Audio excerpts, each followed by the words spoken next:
Always remember. So to sender application, CPI developer should always share the URL and the credentials. Okay. So now in our case, our iFlow is deployed. Okay.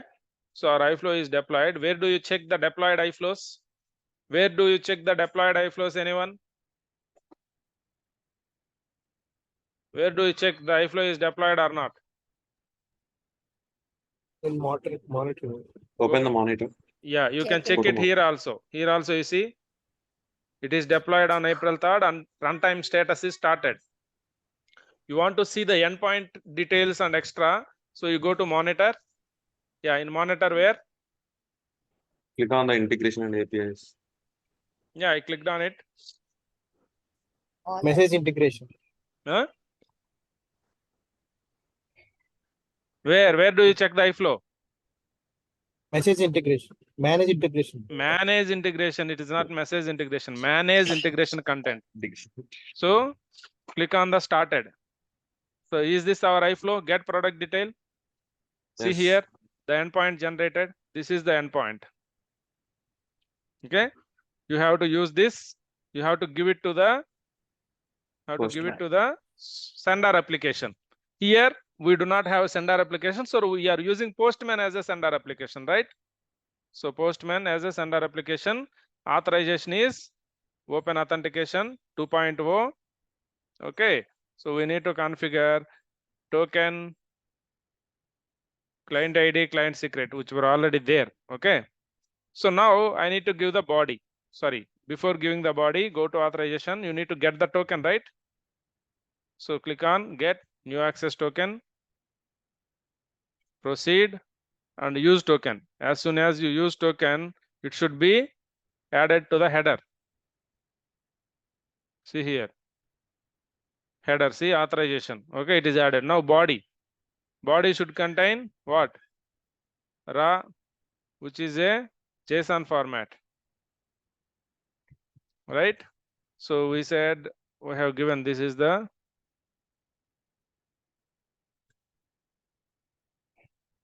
but JSON format will always should look like this in double quotes.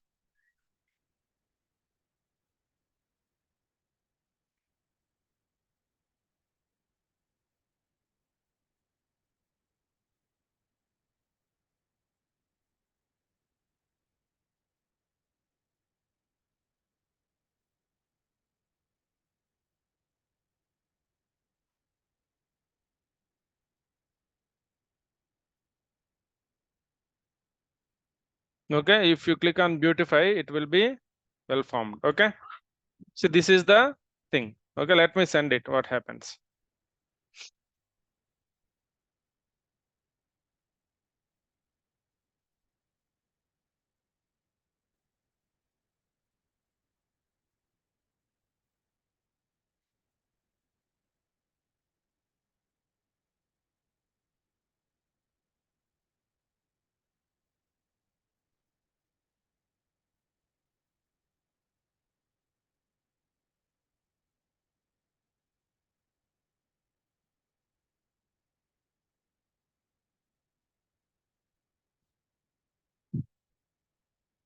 So it is taking some time.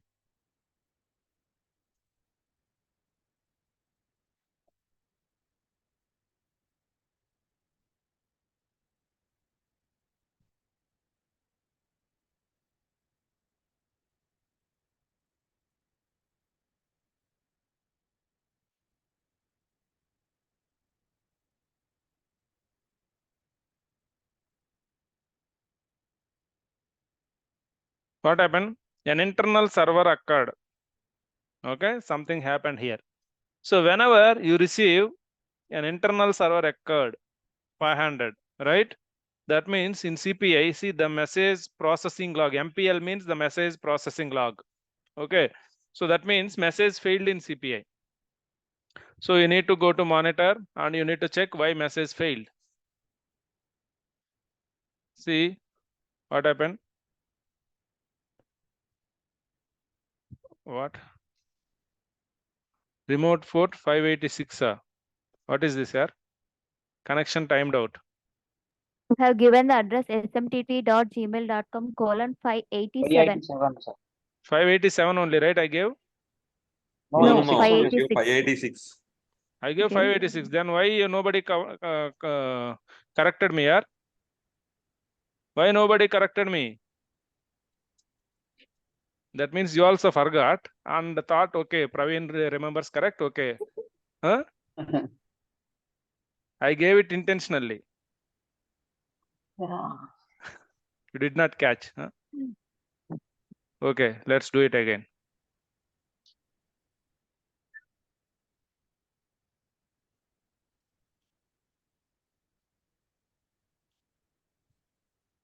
So there should not be what we say kind of 50-50 situation. Okay.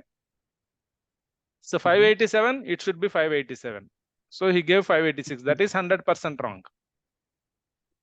So there should not be maybe, could be. Okay, it could be because of that. It may be because of that. No. Okay.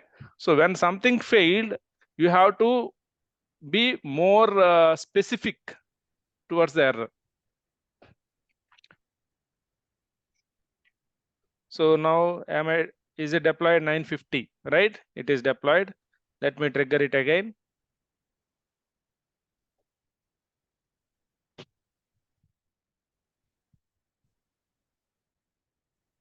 See now, I received the response. See, you need to remember, guys, in HTTP sender, do you see any pattern, message exchange pattern, which is like one-way communication or a two-way communication, request reply or one-way? No, right? In SOAP adapter, we have message exchange pattern, one-way, request reply, right? Yes. Synchronous and asynchronous. In HTTPS, it is always synchronous. By default, it is synchronous. That's why I sent some data. Okay.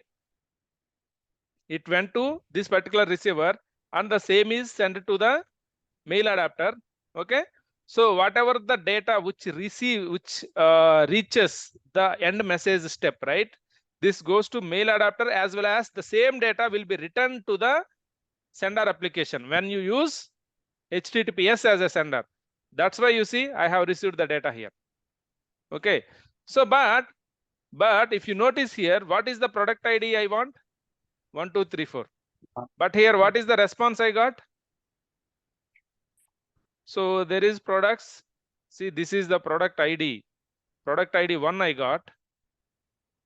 See, I got the product ID 1, right?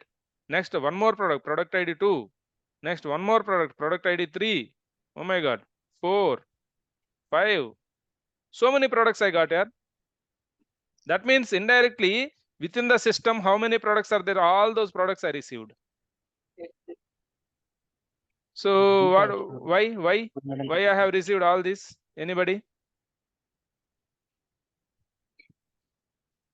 Anyone has any idea? See, if you see in the word data,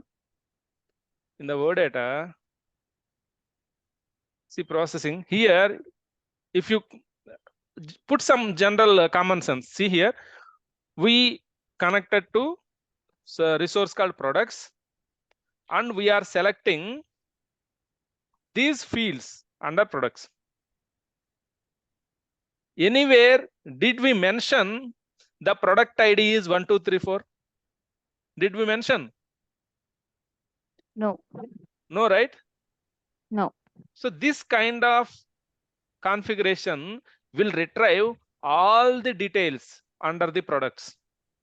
Anything, whether it is a products, customer, suppose they usually success factors is there, success factors application in real time success factors. Success factors is used for HR related data. Okay. So for connecting to success factors adapter, 99% of the time we use success factors or OData and success factors, two adapters we can use. So same UI. Okay. So where we will have employee compensation, suppose employee compensation, there will be one entity. Under that entity, the compensation details of every employee will be stored. Okay, suppose if I want to retrieve particular employee compensation details, okay, you give EMP compensation here, the entity name EMP compensation, and if you select the fields under that like this, it will retrieve all the employees, but I want only one particular employee, right, or one particular product. In that case, what you need to do, you need to do an extra step. So here, if you scroll down, there is a step 3, right? See here, step 3, configure filter. So select, you need to apply filter. So on which field you need to apply a filter? The product ID, correct? I want product ID. So you put the product ID, select the field product ID, and equal, what is the product ID? 1, 2, 3, 4. Okay. So, but 1, 2, 3, 4 product, it is not there in the system. So let's give 1. Okay. Now finish. What does this query do now?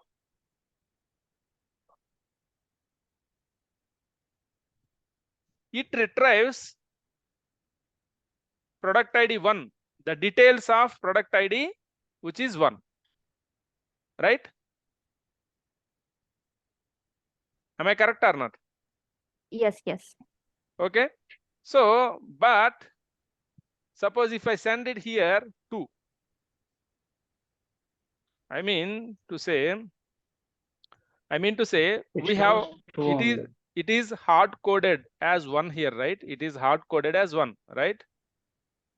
Suppose if I click on save, this query always returns the product 1, the details of product 1, always. Am I correct or not? Yes.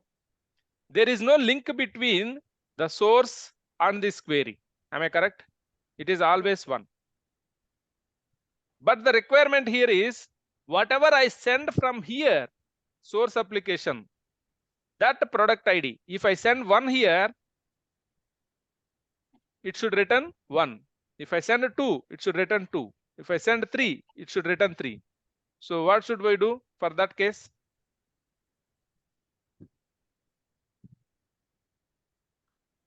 What should we do for that case? Simply the query must be dependent on the incoming data. Am I correct?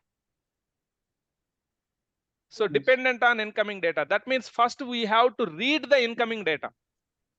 We have to read the incoming data. What we have to read in the incoming data? We have to read the product ID. What is there in the product ID of incoming data? We have to read it. So to read that, what are all the options available for us? To read something from incoming data, what option we have? We have already discussed this.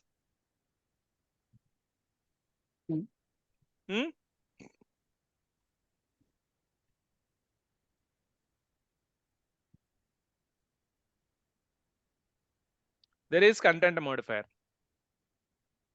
We have already discussed earlier. You remember using XPath something? The subject of the mail, we have used camel expressions. Yes. Okay. So now use content modifier, go to exchange property, create something called ID. Here what options available? XPath. Okay. We have to give some XPath. We have to give something called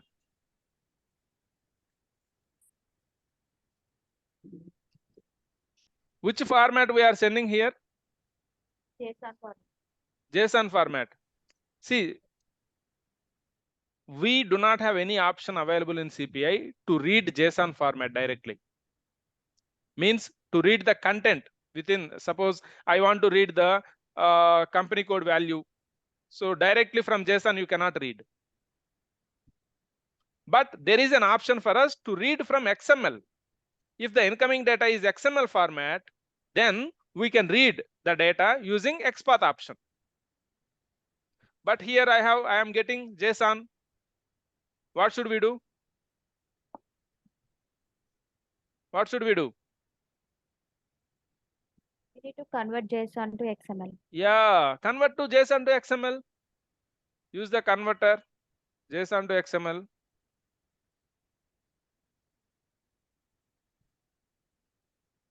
Right?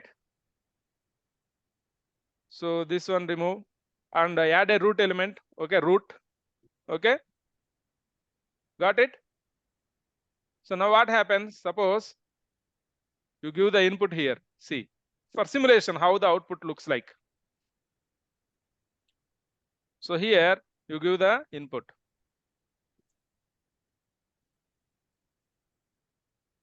So run simulation. What happens? See.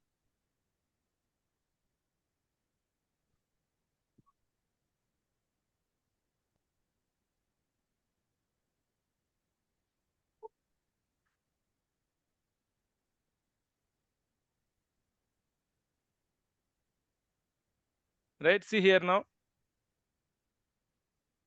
See, this is the output. See, this is the root. Under root, something called product details. Under product detail, we have product ID and company code. Correct? Correct. So now copy this and put it somewhere in the Notepad++ for you to read properly.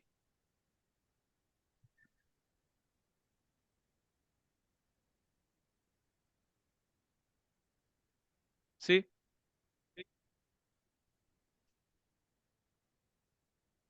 Yeah. Now this is the XML. Now I can read what is there here using XPath.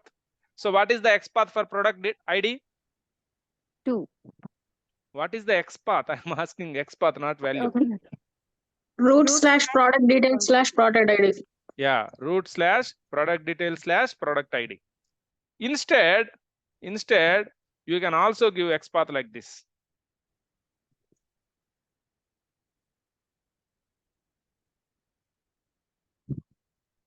Okay. When I give double slash, it will check in the entire XML where is this product ID. So be careful. This particular thing you use whenever you know for sure the product ID is there only one time in the XML. Okay. You got it? Suppose in entire India with the name of Praveen only I am there. Okay. With the name Praveen, I am the only person available in entire India. Do you need to specify state or village or district or anything to identify me? No. No, right? Only one Praveen available here in entire India. Everybody knows. Something similar example. Okay. If there are more than one Praveen available, then you have to provide complete address. Only one Praveen available, then you can simply go in this format. You got it? So now I am reading the product ID into the variable called ID. So now if I provide this ID into the request reply adapter, our purpose is solved, right? See, go to select.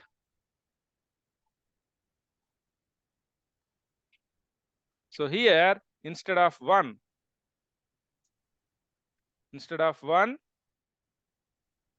dollar property dot ID.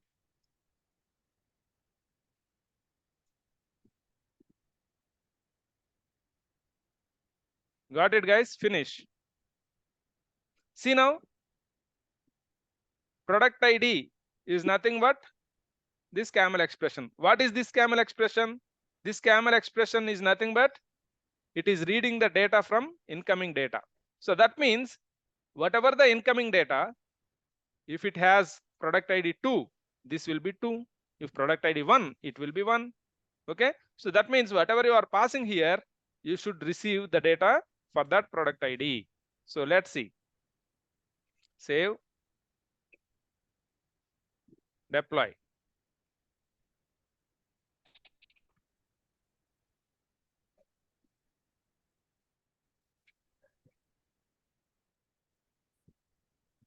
deployed. It is runtime status error, yeah. Something wrong. Did we do anything?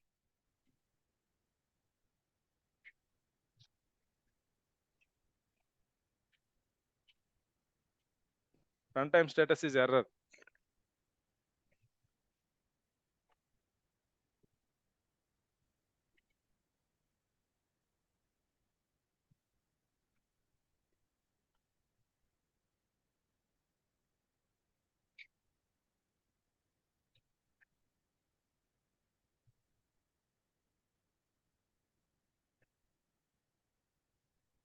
Runtime status is error. I think we missed something. Root colon. So what is the error? Let's see.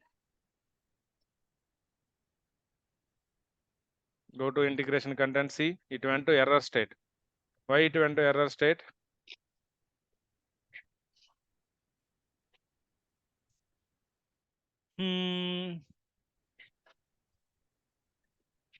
Root process.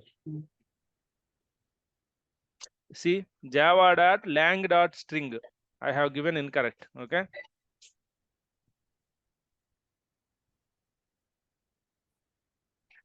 LANG. Okay, that's why it is error. See here, integration flow went to error state because of class not found exception. See, java.lang.string. Okay, got it? So now save, deploy.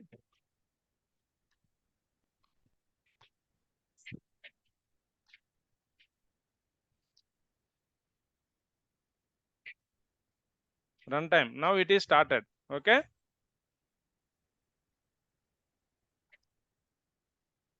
It is started. Now let me trigger data.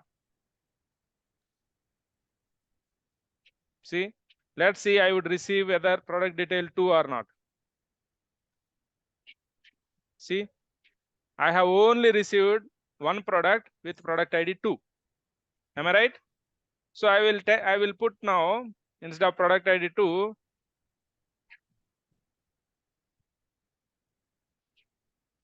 I'll do 10. Okay, product ID 10.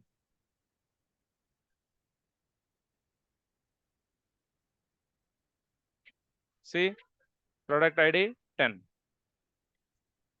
So now let's see what mail I have received. Okay, I supposed to receive an email, right? Let's see what is the email I have received.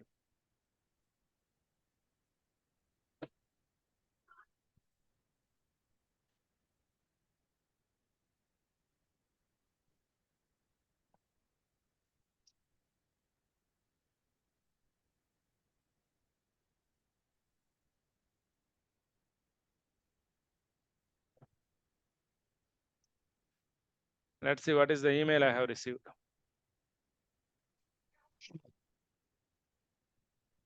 What happened? Got crashed. What happened here? Entire Chrome got crashed. Huh?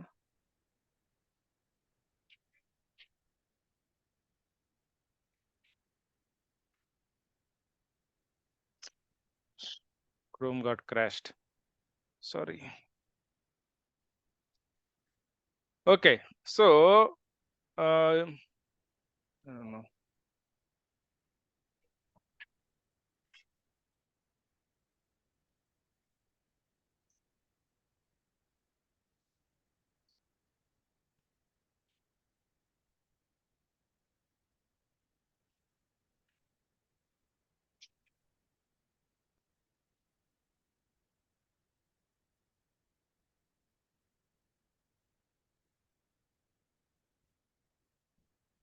Yeah. See, product details. We received the data. See, product details.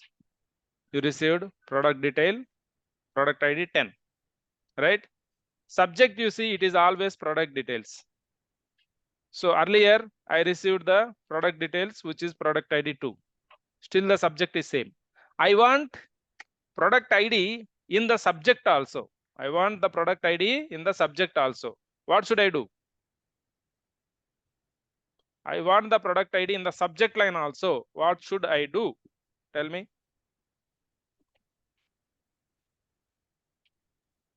We need to change subject in mail body. Okay. Guide me how to change. Okay, let me open the integration flow. Please guide me.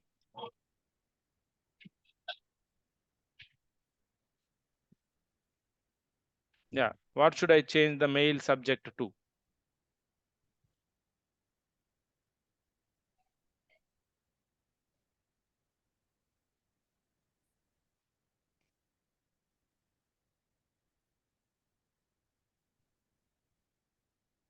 What should I change the subject? Product Product details. details. Product ID hyphen product ID. Hyphen product ID. Should I write like this? Can we give XPath here? Dollar product ID. Yeah, dollar. What should I give? Product ID. No, it's not dollar product ID. Property. Yeah, property. dollar. What property it is? It is property. So whatever we defined in the content modifier, you see. So we are reading the incoming data, the product ID, into the property called ID, right? The same property, camel expression we used here. See this one. So this one contains the product ID. Product ID, the number, product ID from the incoming payload. So use the same expression here as well.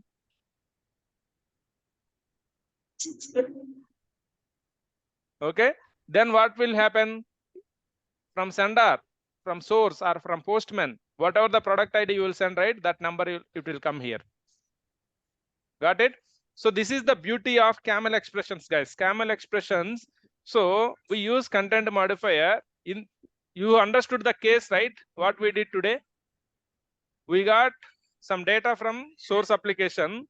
We had to read one particular field, the content of one particular field, and store it in a property.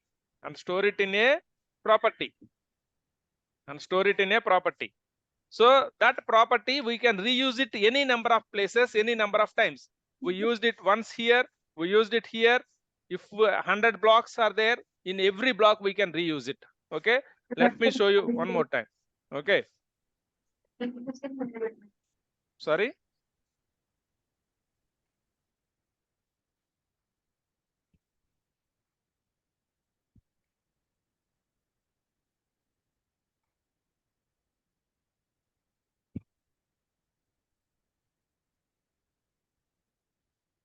So I will put the trace. Okay. Now let me trigger the data one more time. This time I will trigger it for 9. Okay. Sorry, not here. Okay. Click on send.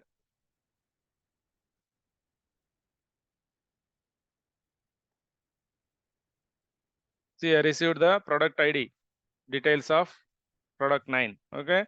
Now you check the mail. See, product details 9. Got the subject right? Now let's understand. Try to understand one more time. Earlier also I have shown this. Let's try to understand one more time how the message processing. Okay. So this is the message. So open the trace.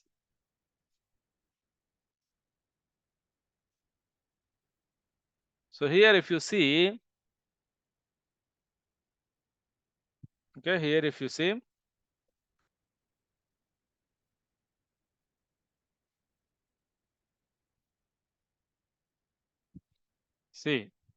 this is the payload we received from the source application, which is being given as an input to this converter. 1 minute, guys.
sorry guys.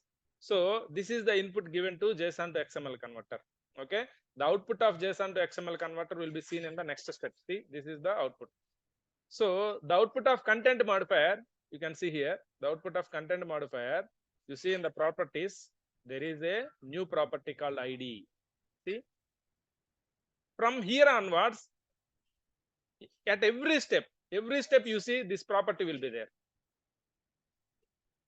Suppose here, see this property. See here also, there is this property. Means once property is created, right, that property is available in the entire integration flow. Okay, in the entire integration flow, that property is available. You can read the value of that property using a camel expression. Okay, using a camel expression, which we used here. We used here, right? We use the camel expression here. We use the camel expression here. You can use camel expression. That same camel expression anywhere in the integration flow, it always gives 9. Okay, I mean for the given message ID, for this particular message ID, for this particular message, the product ID we have sent from the source is 9. So it has read as 9 and it's stored in the exchange property section. So this can be read using camel expression anywhere in the integration flow, within the integration flow. Okay, so now you understood, guys? You understood, right? So what It is we did showing warning symbol, Praveen. yeah, this warning symbol. Okay, now I wanted to explain this as well. So click on empty space here, go to problems. What did he say? HTTP sender component may not pass JSON message to JSON to XML converter. JSON to XML converter supports JSON input only. What does it mean? Can somebody explain? HTTP adapter does not support JSON to XML converter. No. See, JSON to XML converter needs always JSON format as an input. Am I correct? Yes. But this guy is there, right? This HTTP adapter. He supports not only JSON, he supports many formats. He supports many formats. He supports JSON, he supports XML, he supports plain text. You can send anything using plain HTTP. So that's what he is saying.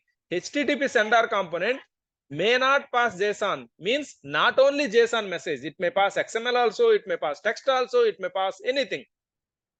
Keep in mind, JSON to XML converter supports only JSON input only.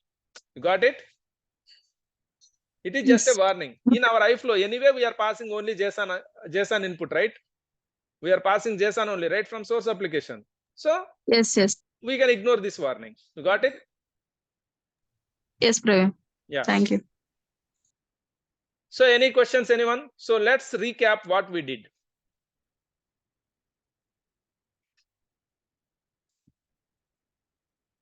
So what we did, guys?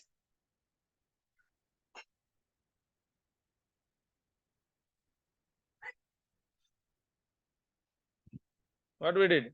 Created new package, created new iFlow. Okay. So we used JSON to, okay, we selected sender as HTTPS, receiver as email. Okay. So now, so incoming format is format JSON. CPI is JSON. Okay. We used JSON to XML converter. XML. So see, nobody will tell you to use JSON to XML converter. I mean, for this requirement, as part of requirement, they will not tell. Okay. It is you should know that, okay, I need to read the content from incoming JSON. So, but I do not have any option available to read directly from JSON. But the option available for me is I can read it from XML. Okay, let's convert JSON to XML. Now, once it is converted to XML, I can read from XML easily. Okay, that's why for internal purpose you use that converter. Got it? JSON to converter. Okay, so then used content modifier to read the data from XML. We passed that data property in the OData query. We pass that property in the OData query, which gives the desired output. Clear, everyone? So why we had to use JSON XML converter? Why we had to use content modifier? Okay, so as part of requirement, they said only, boss, I will send this product ID. You connect to third-party application and get the data and send it to receiver. But to do that, we have to have converter and content modifier and request reply, all this together. Okay, so please practice, everyone. We will continue tomorrow. Okay, Praveen, thank you. Thank you all.